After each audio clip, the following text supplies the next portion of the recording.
All right, I'm trying to do this one-handed, but this is the product right here, Cleanso 2, and you basically just put this straight into a pump-up sprayer or a backpack sprayer of any type, put the booster in there, and then you just use it full strength. Just spray on, wait 10, 15, 20 minutes depending on what you're treating. You might need a little bit of agitation depending on how thick the organic growth is, and then you just rinse away just like any other soft wash. Super easy, no dilution necessary. Actually, you can't dilute it because water will make it inactive, which is actually a perk for this, because if you get it on plants, it's not going to destroy plants. So as long as you're rinsing down and making sure that you do good pre and post preparation, you'll be solid.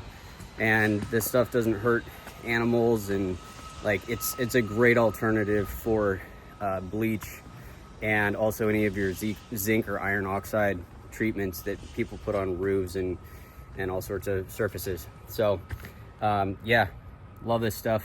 Total huge fan of it. Thanks, Caesar from Cleanso 2.